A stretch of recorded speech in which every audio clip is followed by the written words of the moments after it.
We, the citizens of America, are now joined in a great national effort to rebuild our country and restore its promise for all of our people. Because today, we are not merely transferring power from one administration to another or from one party to another, but we are transferring power from Washington, D.C., and giving it back to you, the people. Well, welcome and greetings to friends and fellow citizens. Thank you for joining us for the We the People Convention News and Opinion radio show and podcast.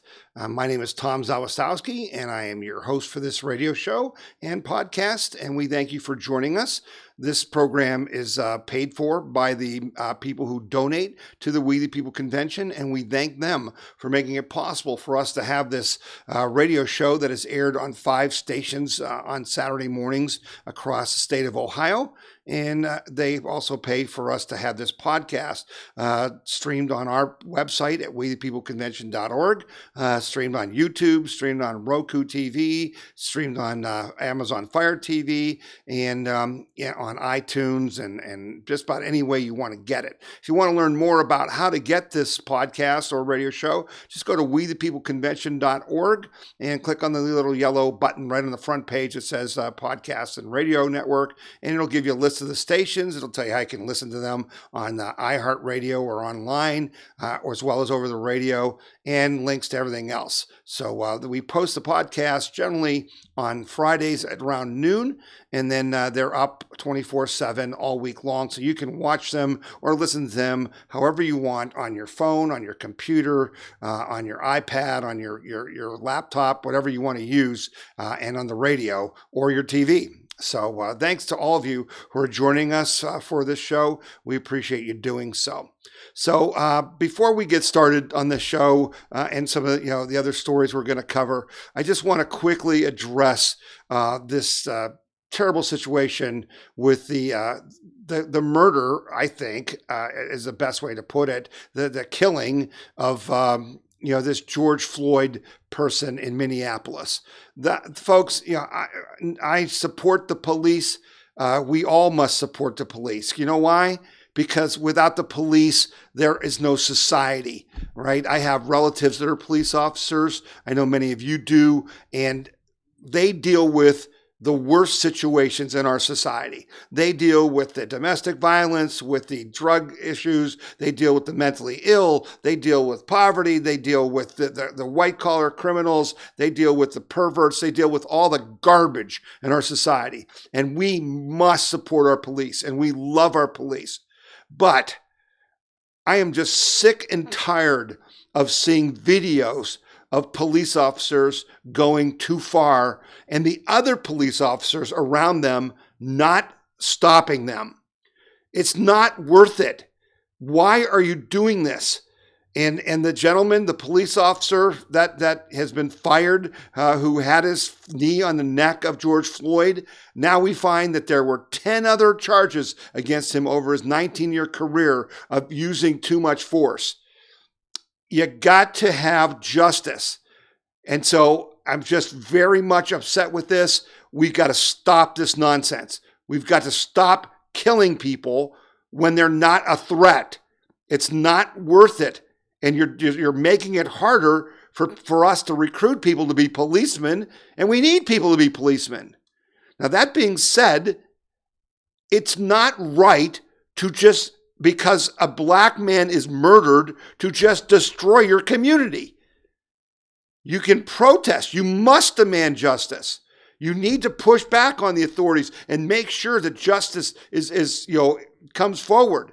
And I'm glad that President Trump has ordered the FBI and the DOJ to intercede and get involved in this, because justice must be done in this case.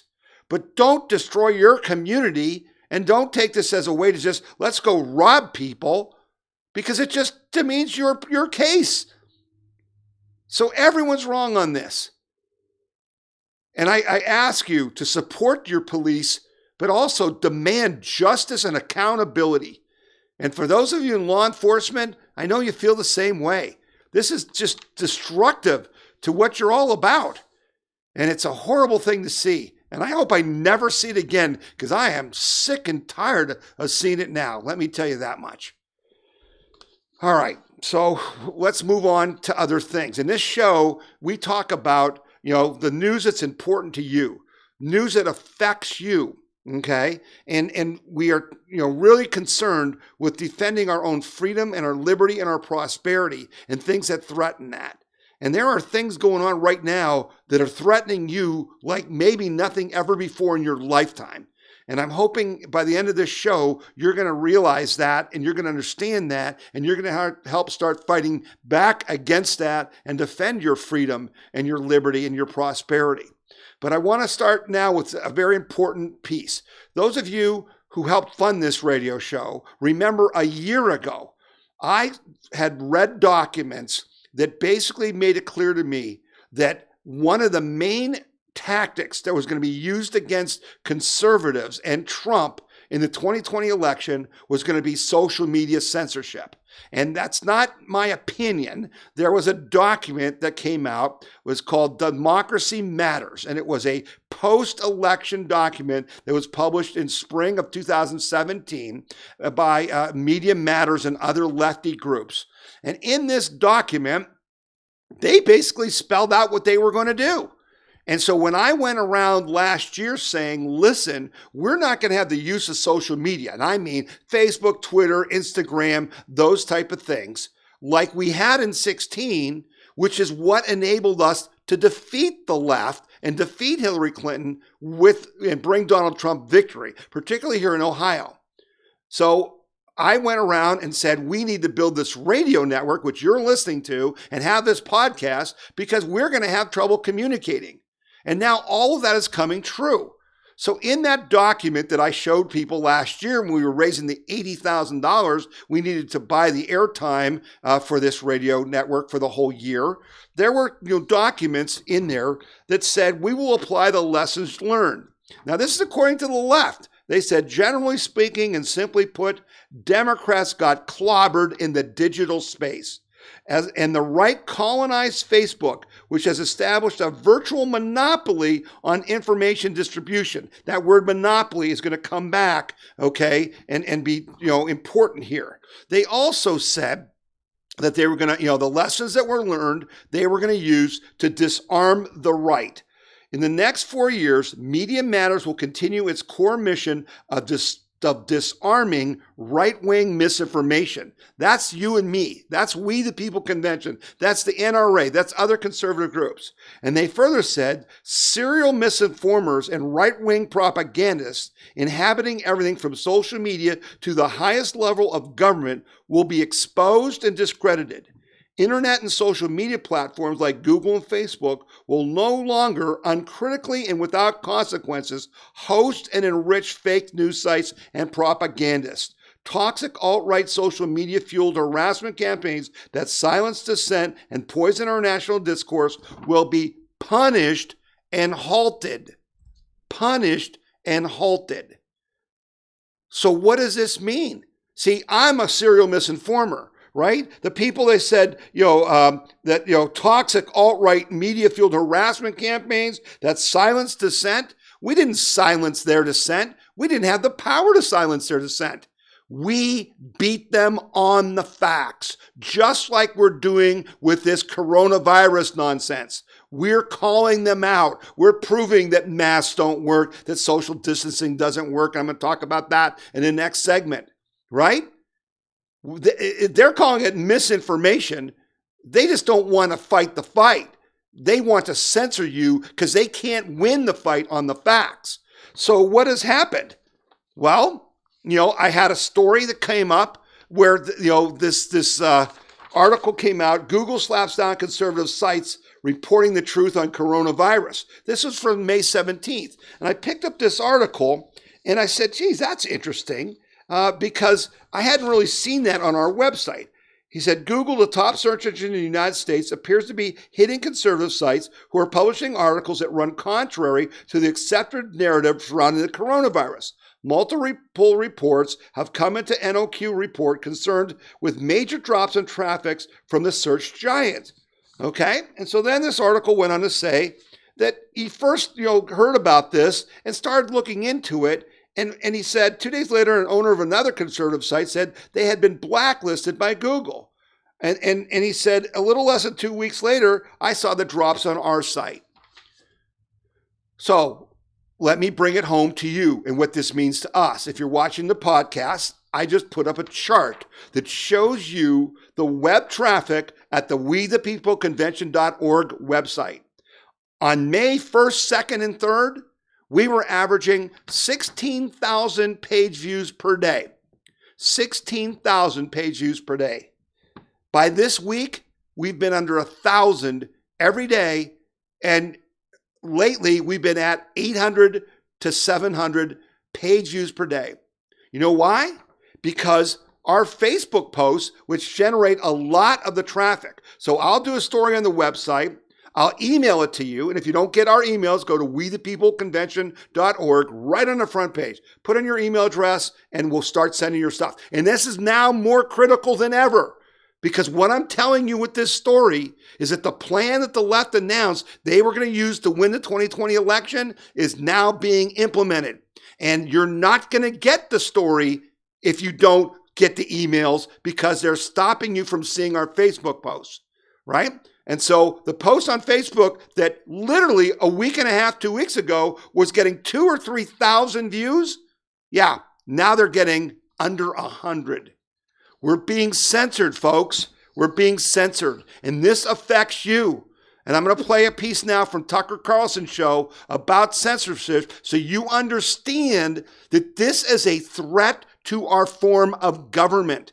Okay? Without free speech, without free political discussion, we all lose. Listen to this segment. Efforts, and he joins us tonight. Mr. Carr, thanks so much for coming on. So the first question, I'm not sure if you can answer, but it sticks in my craw to the extent I can't control myself. Why has no one done anything about creeping censorship in this country? These companies operate because Congress allows them a special exemption. Why has Congress done nothing, the White House done nothing to stop this?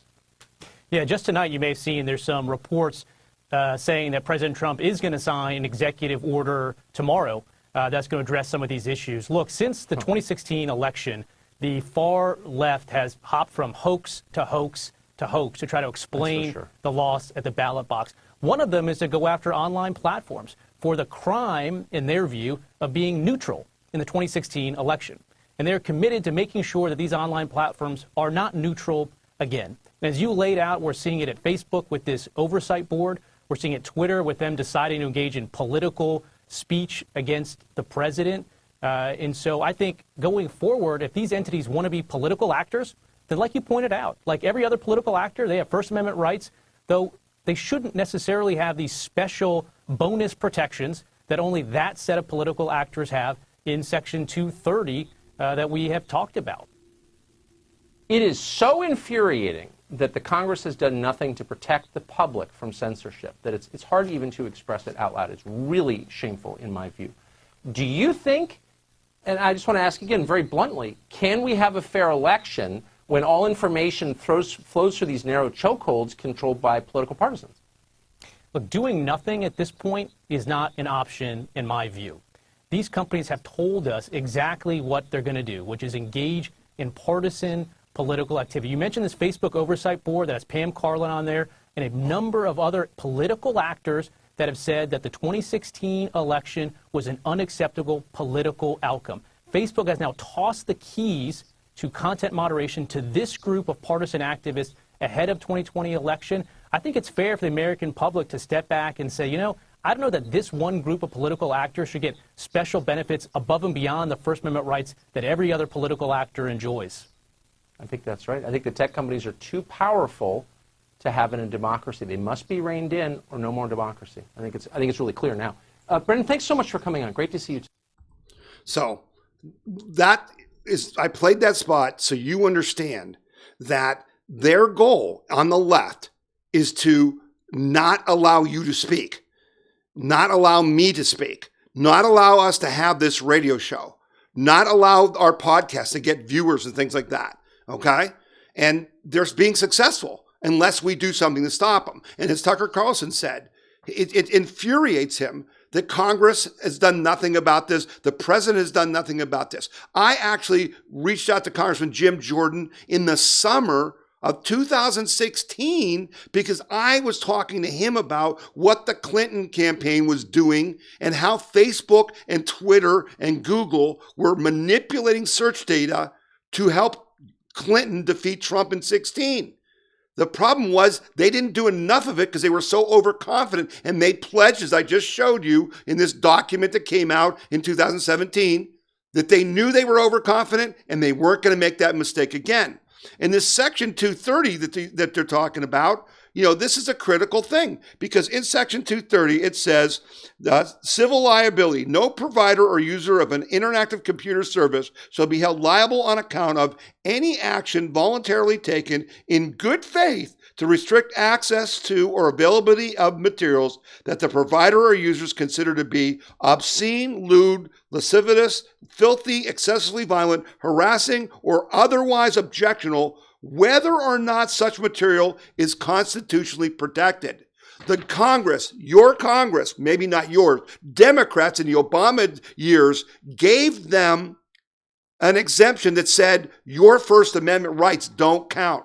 You don't have freedom of speech. They can block you for any reason they want, but they aren't liable for anything they do, and they aren't a public utility. They've got this special situation. So then what do? They went too far this week, and when President Trump posted a tweet on Twitter about mail-in ballots, which we've talked about on this show, Twitter did a thing where they basically fact-checked him. They put on his tweet a mark that basically said, this isn't true. Here's the real information about mail-in ballots. And you know where they got the information from, folks? Yeah, they got the information from CNN. From CNN. Yeah, a totally impartial, right?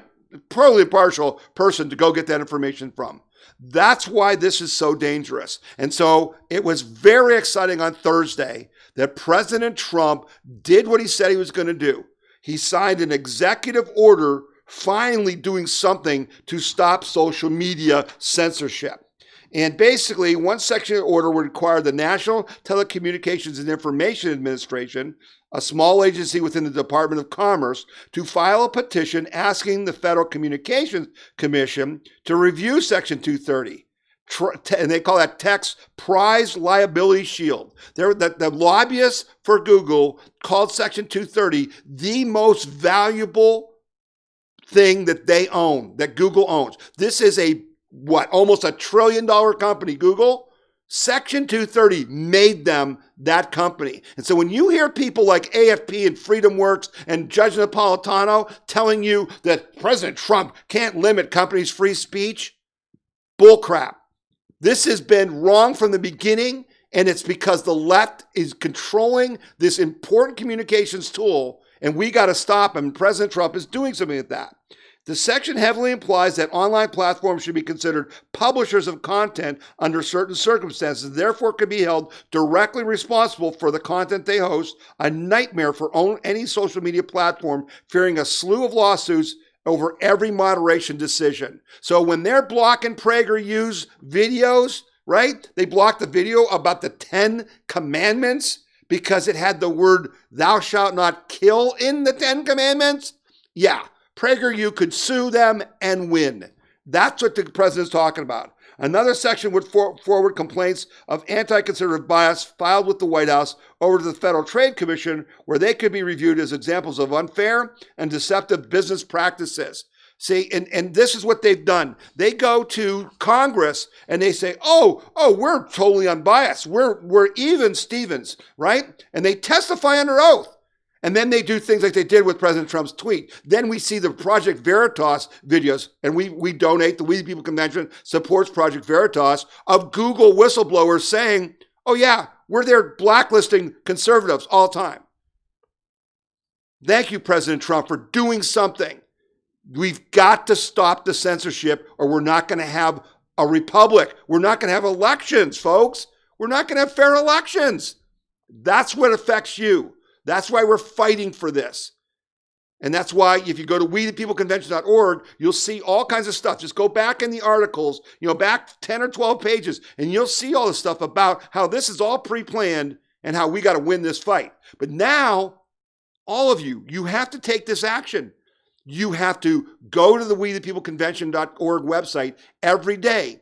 You have to share my emails if you get them, because Google and AOL and those people block a lot of the emails we send out, right? They throw it in the spam, even though you want it, right? You need to share my emails. You need to listen to the radio broadcast and get other people to do so on Saturday mornings. You need to share the podcast with everyone you know, because we have an election to win, and this is how you're going to know how you can help Trump win. That's why we built this radio network. But it doesn't work if you don't listen, right? You have to defend your liberty, your right to vote, and the way to do that is to make sure our communications channels stay open, okay? So that's your ask for this week. Like I say, not just talk, but action. The action you have to take now is to defend your liberty by making sure that our emails and our message and our radio show and our podcast reach the patriots who need to hear what it is they have to do to win their liberty and their freedom and their elections. Okay? All right, we're going to take a break here and listen from some of our sponsors. You're listening to the We the People Convention News and Opinion radio show and podcast, and my name's Tom Zawistowski. Asmerick, president of Liberty Camp for Kids in Portage County, Ohio. Liberty Camp for Kids is where students in grades 1 through 6 experience the founding of our nation. This year's camp will be held from July 20th through the 24th from 9 till noon. The cost is $30 per camper. If you're interested in our camp, being a volunteer, or even starting one of your own, go to www.libertycampforkids.com. Buckeye Firearms Association is Ohio's #1 gun rights organization, protecting the rights of Ohio's 4 million gun owners. And you can get our weekly gun rights newsletter free. Receive breaking news and urgent alerts on gun laws. Stay up to date on self-defense and shooting sports. Discover pro-gun activities and events near you. Get your free gun rights newsletter now at bfanews.org. That's bfanews.org. bfanews.org. All right. Thank you for being with us for the We People Convention radio show and podcast. We are going to have to talk now about the coronavirus situation. We've done that every week, and we're trying to give you information, keep you informed, and help you make good decisions. And, we just talked about being censored, right? The reason that Facebook is not letting you see my posts and that Google's not letting you find our website is because they don't like the information I'm giving you. But the information I'm giving you is the truth. I would never, ever lie to you. I have no reason to lie to you, right? I don't get paid for doing what I've been doing, to do this radio show, to do these emails, to lead our movement. I don't get paid for that. And so it's in my best interest to always tell you the truth, because all I've got is my integrity. If I was lying to you, why would you listen to this radio show? If I lied to you, why would you watch the podcast? That's all I've got is your trust. So I can't afford to betray your trust, and I wouldn't do it if for any reason. That none of us, you don't lie. I don't lie. We don't lie to our spouses, to our family. We don't expect our children to lie to us. No one lies to me at work. I wouldn't be having to do with them. No one lies to you at church. It's about integrity. So, this is why I'm doing what I'm doing, is I'm trying to help us know the truth so we can act on it, okay? And this whole coronavirus thing is really a big mess because of the lies that aren't coming from us. They're coming from the left and from government, okay? So for those of you on the podcast, I've got a meme up to, again, bring a little humor into this. And for you on the radio, it's a picture of Eddie Murray from one of his movies. He's pointing to his head, and it says, if the masks work, why the 6 feet? If the 6 feet works, why the masks? If both work, why the lockdown? Right? Isn't that what it's really all about? If the masks work, why do you need 6 feet? If 6 feet works, why do you need the mask? And if they both work, why are we being locked down? Why aren't we allowed out? See, none of this makes any sense. And that's been the problem. And so, again, the problem, and I put out an email for those of you in Ohio, I put out an email that talked about how Governor DeWine and Dr. Acton, and even, Fauci and Birx and all the rest of these people, they keep intentionally conflating two statements. They keep saying, this is a highly contagious disease and it's very deadly. So that makes you think, and I believe you think this because I'm going to show you the proof of that, but this makes you think that if you get it, you're going to die.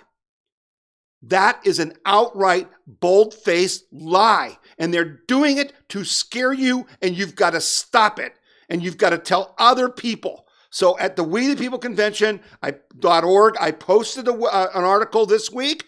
Don't believe me. Don't believe me.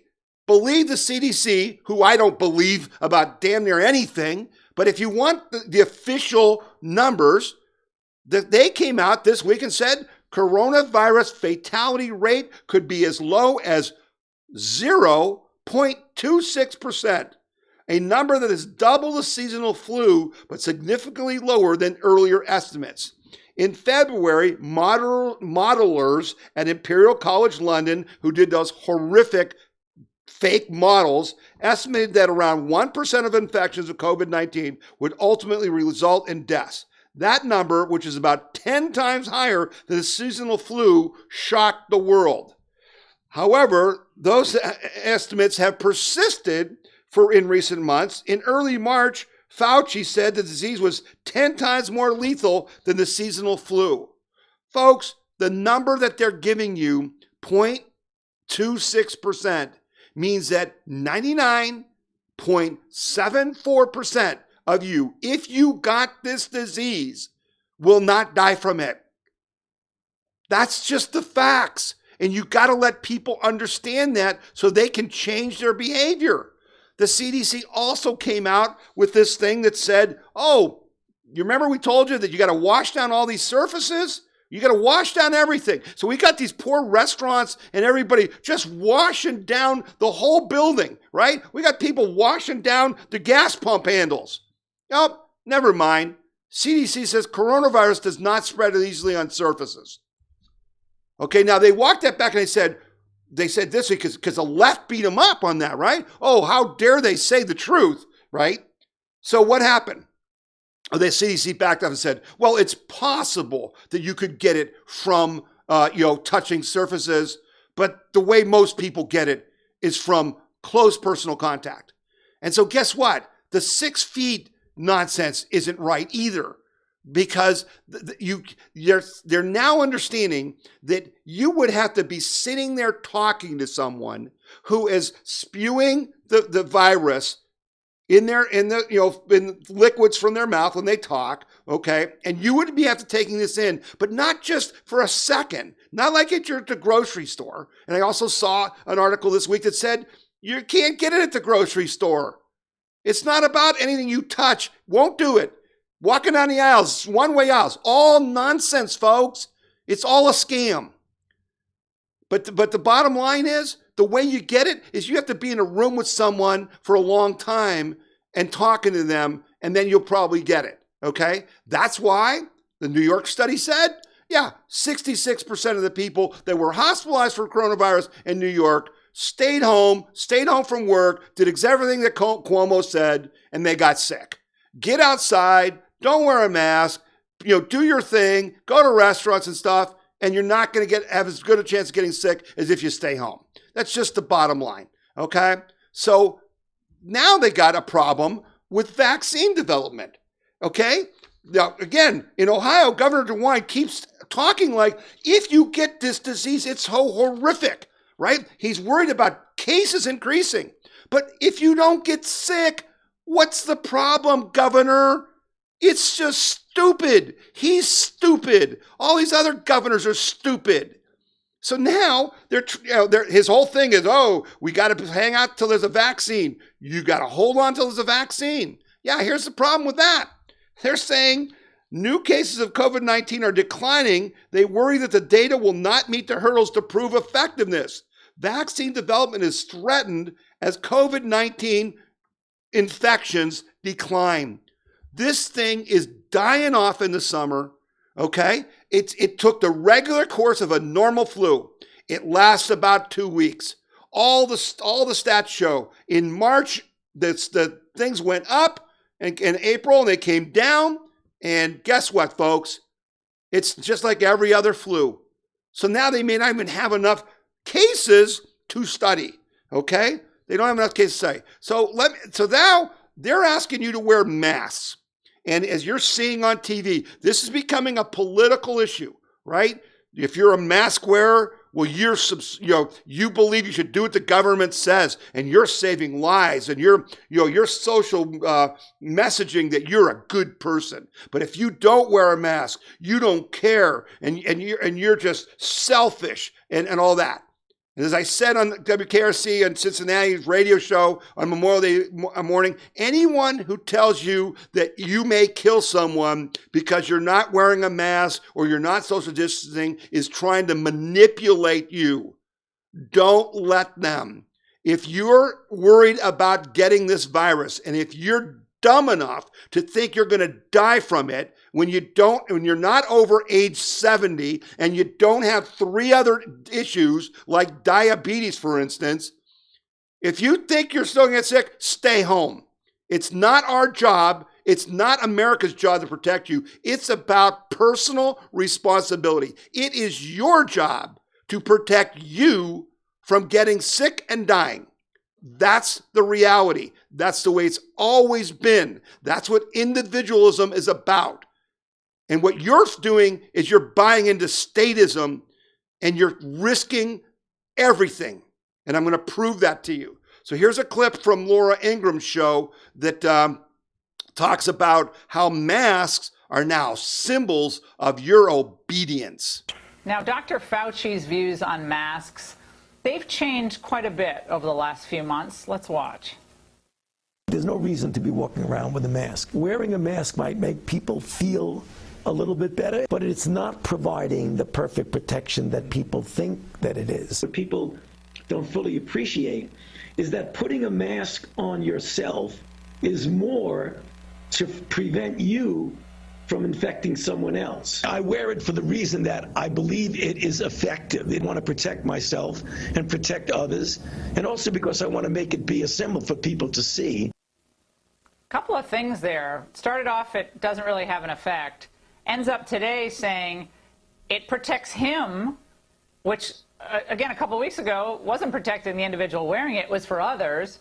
And it's a symbol. And Biden said it's a sign of respect. So you see how it's gone from didn't have any effect to now it's a symbol, and it shows respect. And it protects you both ways. I thought only an N95 protected you both ways, but I'm not a doctor. Molly. Yes, absolutely. And, you know, we've seen with this shift in now suddenly it is a really necessary tool to protect us. But I think that really is the intention there is to shift the national mood. You hear in politics, you hear strategists talk about the nation isn't ready for it, or conversely, perhaps the nation is ready for it. And the left really does have to shift the very independent spirit of Americans. They have to shift it to the point where we are willing to accept further regulation. So I think Fauci has jumped on the train, and he understands what the goal of the masks are, and they are not. They are certainly not health-related. They really are political tools. I saw a sign at one of the events, one of the protests, subjugation, question mark, or science, question mark. And that got me thinking. Yeah, Molly, thank you for the piece. Thank you for having me. Thought-provoking. So the masks are about control. They are not about the disease. They are about teaching you like you teach a dog when you put the collar on them and you jerk them around to teach them to walk next to you and to sit when you tell them. That's what the masks are. Their goal is to prolong this quote-unquote state of emergency, which is no emergency at all. There's no hospitals that are overflowing with patients. There's no overwhelming deaths. And yeah, they made a big deal this week about we went over 100,000 deaths from coronavirus. Guess what? We had 80,000 from the flu, and just 2 years ago, 2017-18. Okay? It's called the flu. People die from it. But it does not deserve what we have done to our nation to address it. Something's wrong here, folks. Something's really wrong here. And I'm going to explain to you what that is, and I'm going to talk about what you got to do. But for instance, the 1851 Center for Constitutional Law, I talked to you last week about the big lawsuit we won in Lake County for gym owners that said that Dr. Acton and Governor DeWine illegally closed their business. They had no right to do that. And the doctor had no right to do the other thing she did because in her authority to act, she is allowed to quarantine the sick. But there's nothing in the law that says you're allowed to quarantine the healthy. Well, the 1851 Institute has now filed a suit to protect a woman who, her name is Vicki Braley of Cambridge, Ohio, who runs the National Road Diner, who faces 90 days in jail solely because she opened her restaurant a week before DeWine said it was allowed to do that. Okay? So they're going after this woman who owns her restaurant and want to put her in jail. The case was believed the first prosecution of an Ohio business owner for disobedience with the orders of a health director and the first prosecution in the 134-year history of the quarantine statute. The 1851 Institute said Ohioans should remain alert that the real-world consequences of seemingly amicable public health regulations is the violent caging of peaceful dissenters who have done no harm, exclaimed 1851 Center Executive Director Maurice Thompson. But Ohioans ought not to fear. The Ohio Constitution prevents the state from criminalizing mere disobedience with any order. Okay? We're fighting back in the courts. We're fighting back in the law. And I put out a call to the donors for the We the People Convention, and I'll put this call out to you now on the radio. We need more money to help pay the lawyers because we have lots of lawsuits we're going to be filing about this whole lockdown of businesses, your loss of liberties, all this stuff. I need you to go to the ohioconstitution.org. What a great website. ohioconstitution.org and donate to the 1851 Center because we need to buy more law time. We need lawyers and clerks to help file these cases. But we're fighting back. And President Trump, he understands. He basically said, last week that there would be no more shutdowns. That if this happens again in the fall, we're not going to shut down. He learned his lesson, right? He learned his lessons.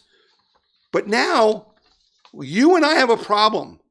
And here's the problem. I went to a Cracker Barrel restaurant this week. 8 o'clock in the morning. There weren't 15 people in it, and it's on a major interstate. I went to a Bob Evans later this week for lunch at 12:30, noon, lunchtime. There weren't 5 people there. Now, you say, well, they're just opening up, I'm staying in, whatever. Ladies and gentlemen, listen to me.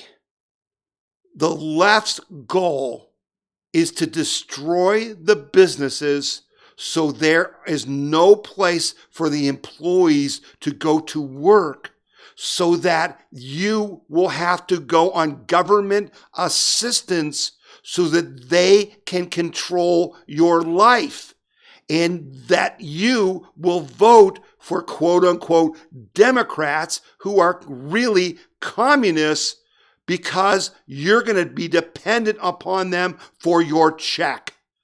Do you understand? There is no capitalism without customers. You got a $1,200 check, or you should have, each and every one of you listening to this show, and it was intended to stimulate the economy.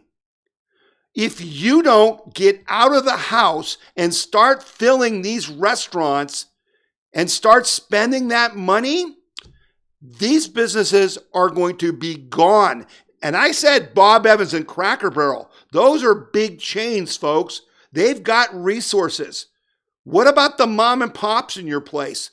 We went to a place called The Basement. We went to a place called Sammy's. They were also hurting. It is up to you and I to save capitalism. This is about your freedom and liberty and prosperity, because when those restaurants close, they don't just lose their jobs. The person that provides the food for them lays off people. The people who do the maintenance for them, get laid off, right? The people that are the banks that give them lines of credit, they don't need as many people. The left is trying to crush us, and you're letting them, if you're silly enough to believe the lies about the coronavirus.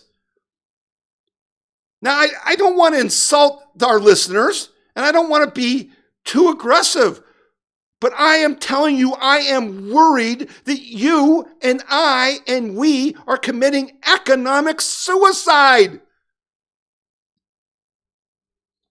We're going to go into a depression. Your 401k is going to be gone. And if Donald Trump loses in November, it's going to be because we did not act now to defend our economy. I can't say this strong enough. You've got to get out and get everyone you know to get out, and you've got to overwhelm these places. There's nothing to be afraid of. The facts are there. Go to wethepeopleconvention.org. and defend your freedom and liberty with a vengeance. Do not be coward. Stand up like our forefathers have. We just had Memorial Day. We celebrated 1.3 million people. I list them all at wethepeopleconvention.org. Every battle in American history. 1.3 million people died so you could go to a bloody restaurant and so you could vote. Now it's your turn, and you're not going to die. You're not sticking your head up out of a foxhole and maybe going to get your head blown off. You're going to a bloody restaurant, and wear a stupid mask if you have to. But have some courage.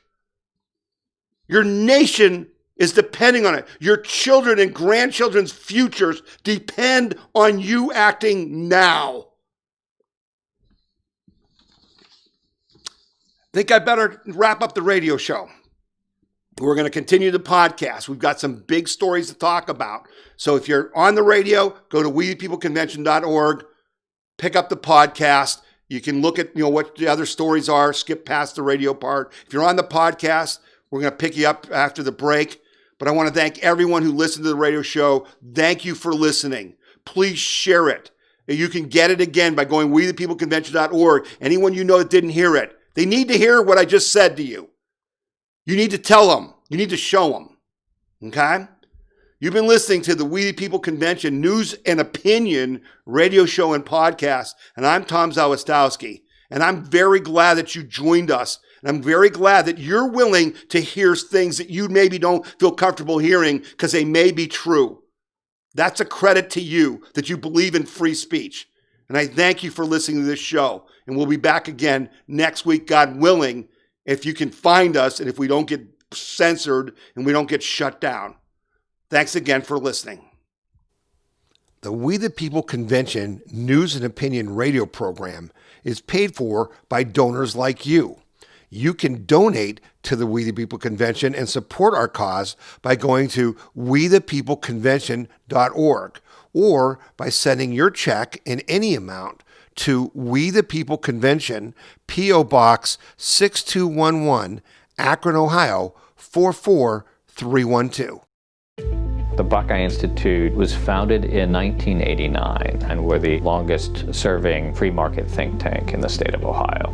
My goal is removing barriers to prosperity that have been put in place by government. We want for Ohio to be the freest and most prosperous state in the country. The Buckeye Institute is a source of common sense ideas that will have an impact on the nation as well as the state of Ohio. All right, now we continue with the podcast. Thanks for sticking with me. No, I got pretty emotional there. It's because I mean it. So let's talk about other things that affect you, that are important to you, important to all of us, to our future, to our nation, and to the freedom of the world, okay? So the unemployment reports came out again, and again, over 2 million more people filed for initial unemployment. And so over the past 10 straight weeks, over 2 million people a week, and the total for initial claims is at 40,732,000. 40 million people out of work officially, and by filing unemployment. It's more than that. And as I said before, we had about 156 million people that were working in January of this year. And that was like the highest number in American history. And now when you're talking about 40 million have filed for unemployment, folks, I guarantee you that's 60 to 80 million who are not working.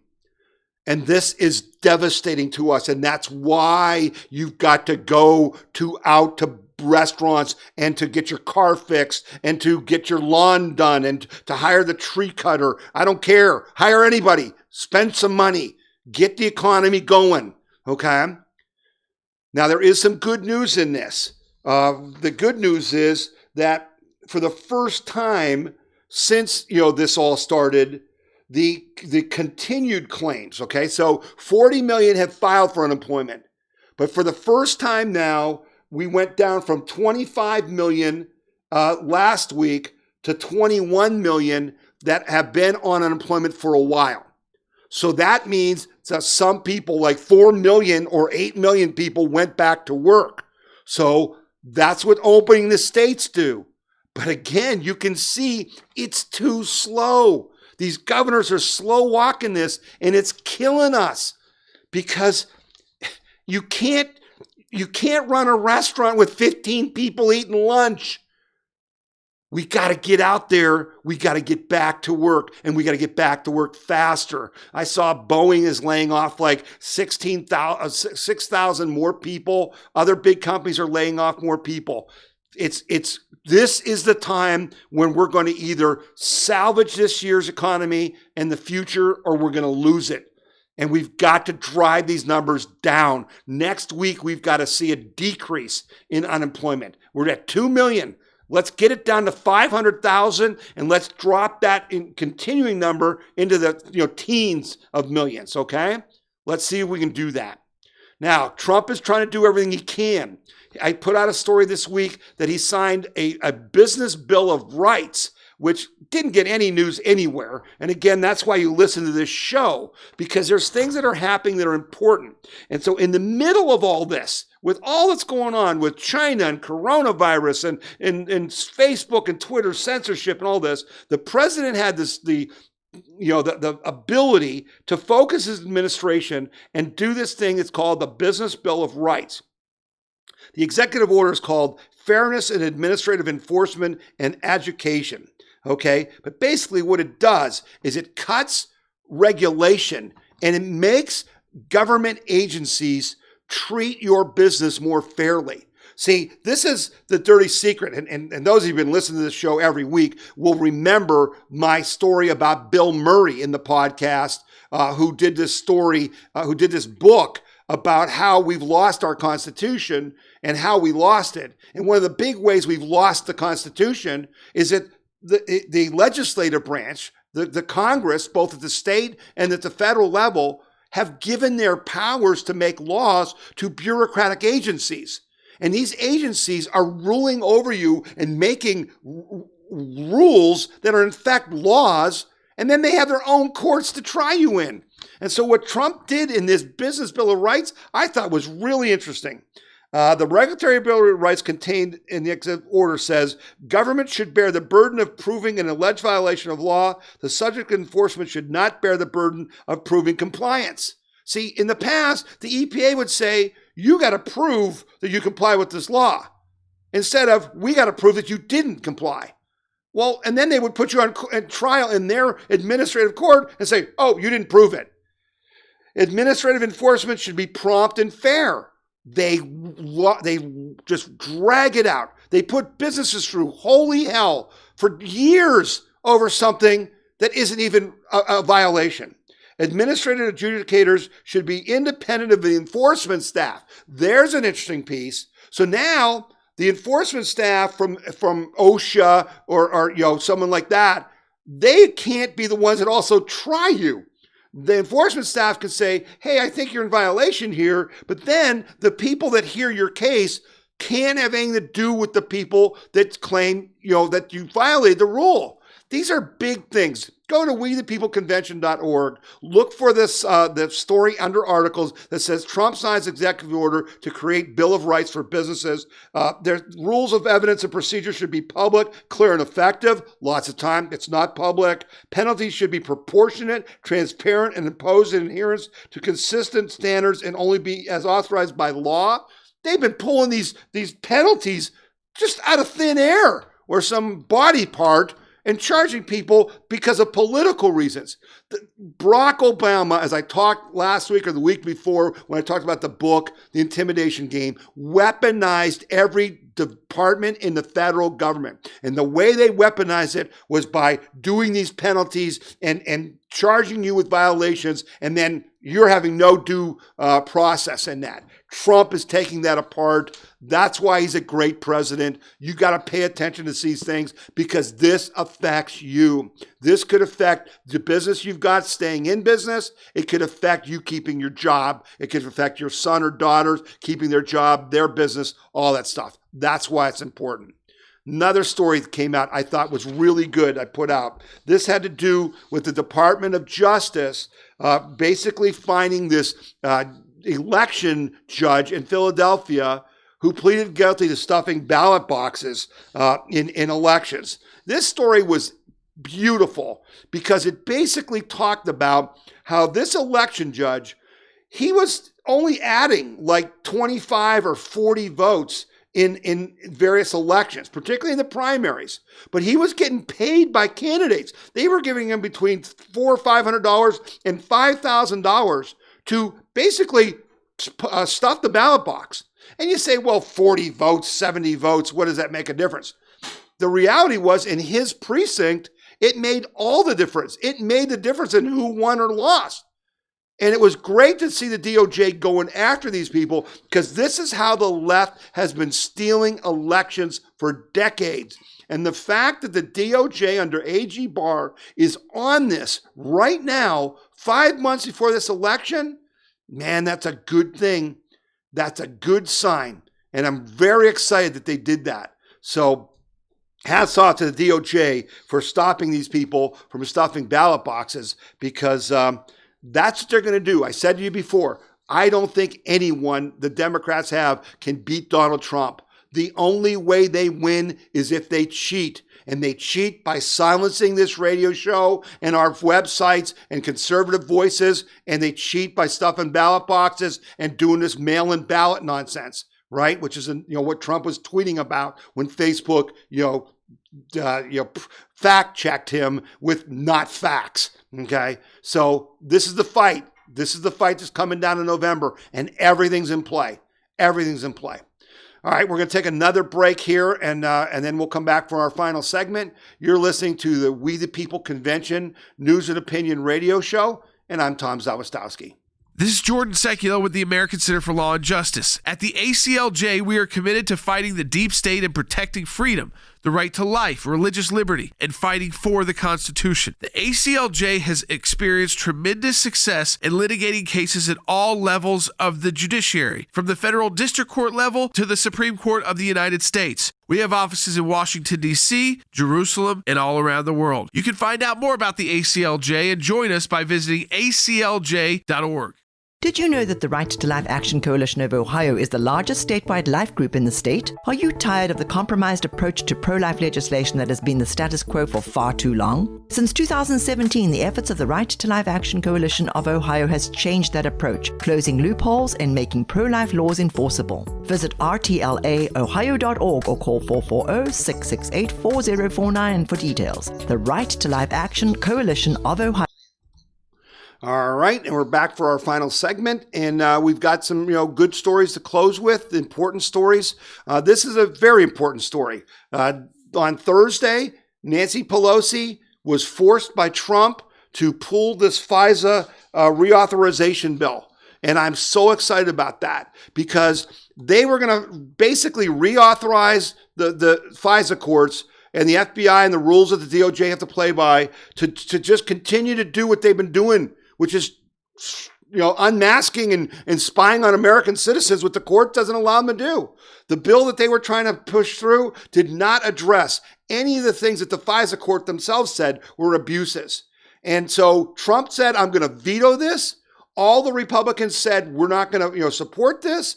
And then there were some Democrats that joined in on that. And basically, there were some members of the Progressive Caucus, whatever that is, of Democrats who said that they're not going to, vote for this as well. And Pelosi had to pull the bill. So that means that finally we're going to stop the FISA courts from being abused and from spying on American citizens.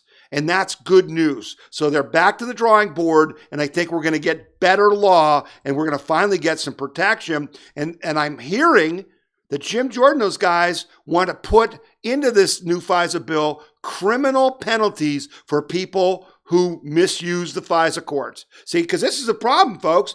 We know that Comey and Strzok and Page and McCabe and all those guys, that they misused the FISA court. They lied to the FISA courts. The problem is the FISA judges didn't bring them in and accuse them of contempt. And so now, while what they did is improper, there's actually no law in the FISA law. There's no penalties for what they did.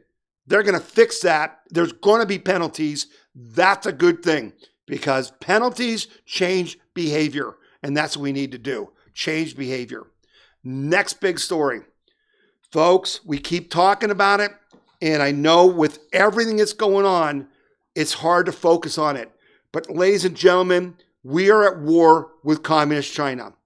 And they have now basically crushed Hong Kong. This week, they basically came in and they took over the Congress of Hong Kong. Hong Kong has a democratic form of government. Well, the communists came in. They took over the seats they needed. They're getting rid of nationalism. They've now passed laws to crush censorship, to shut down any dissent. All these protests you saw in Hong Kong, yeah, they're going to kill those people. They are going to take Hong Kong is going to be part of mainland China. That is a huge blow because Hong Kong is a big financial center, lots of businesses, okay? It's going to hurt the world economy, and those people are going to be enslaved. And you know what? Taiwan's next. Now, that's why we have a 7th Fleet. We fight. We are there to protect them from China. China is now has troops on the border with India. President Trump talked about that in a press conference today. President Trump, I think, is going to put some more sanctions on China. They released this virus on the world, killed hundreds of thousands of people. Don't doubt me, folks. China is spoiling for war because when Trump called their bluff, when Trump said, you guys have been stealing our intellectual property, we've been shipping you our jobs, and we're not going to do that anymore, their economy went in the tank.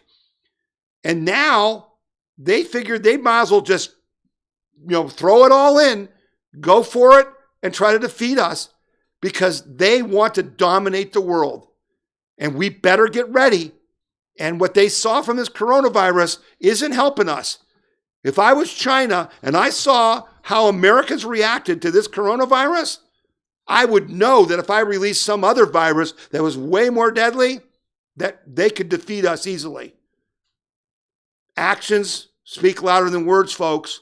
That's why you got to be strong. America has to be strong. Our economy has to be strong because we're going to go into World War III with China if we aren't so strong that it backs them down.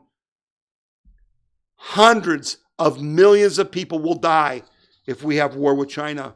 Mark my words. And they're pushing on India. They've been doing things to Australia. They're going to go after Taiwan. What are we going to do? Be afraid. Be very afraid, but be confident and be strong. The world's a dangerous place. Our forefathers have understood that. They had to fight the Nazis. They had to fight the communists. Now we got to fight the communists again. Just be aware, what they just did in Hong Kong is just the beginning. It's going to get a lot worse.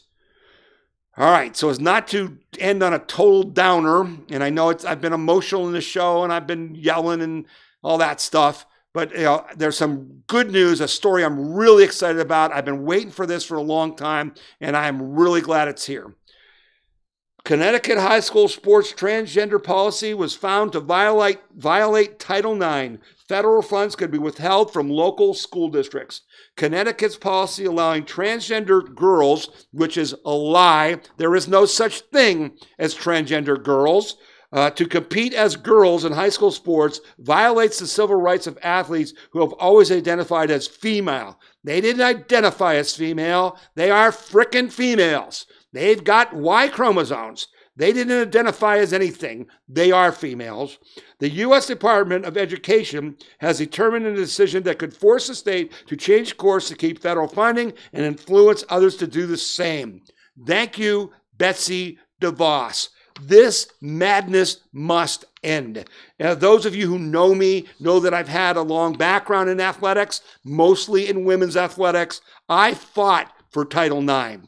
I was a coach, a women's coach, and women were not treated equally. We did not get the same buses, the same uniforms, the same budgets as the men did. And I fought for them to become equal citizens. And guess what? This whole leftist move is now destroying Title IX. And they're allowing this myth of transgenderism to destroy the ability for women to self-actualize in sports by competing with other women. Transgenderism is a mental illness. It has been described that way in every medical journal throughout history. You can go to the WeThePeopleConvention.org website and see the papers from Johns Hopkins and the studies that have been done. There's no such thing as gender fluidity. There's no such thing as transgender males and females. You have the chromosomes that are biological. You don't get to decide. It is determined at birth, not by you, but by God. Okay? And to have the federal government finally give up this fantasy, this lunacy, this insanity, and go after these stupid, evil athletic organizations, and the NCAA, they're coming for you too. And you, my little deer and your little dog, right? Because they're doing the same stupid thing, protecting the rights of transgender people. You're abusing the mentally ill. And I am so proud that the government has stepped up now to end this nonsense and protect the rights of the people who's got the rights under Title IX. And that's women's athletes. And this is going to help us across the board and end this nonsense.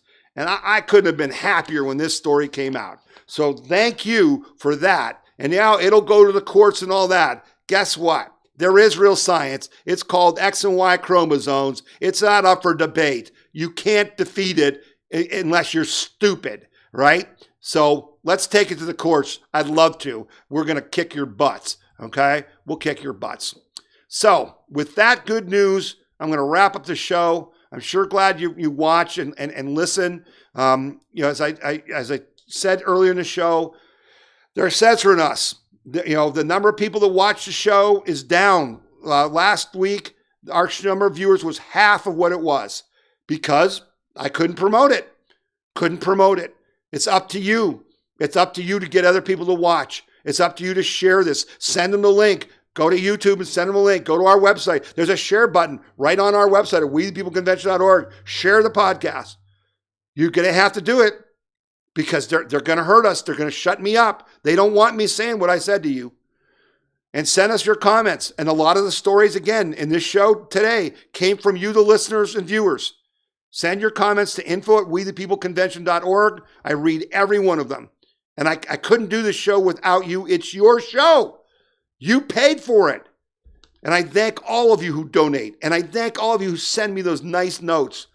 And I got people that send us $1 and $5, and I cherish those donations because I know they're heartfelt. And I thank everyone that supported this effort. But we got work to do. We got to end this COVID-19 nonsense. We got to end the lockdowns. We got to end the states of emergencies. We've got to get our economy going right now, and we've got to win the election in November. That's a big order. It's going to take time, effort, energy, and money. You've got to get ready. You've got to get yourself ready because the fight is coming to you whether you like it or not. They're coming to take your freedom, your liberty, your prosperity, and your right to vote. They're coming. We're going to stop them. But you got to get engaged. So that's all I got to say for this week. I sure appreciate you listening. You've been listening to the We the People Convention News and Opinion radio show and podcast, and I'm Tom Zawistowski.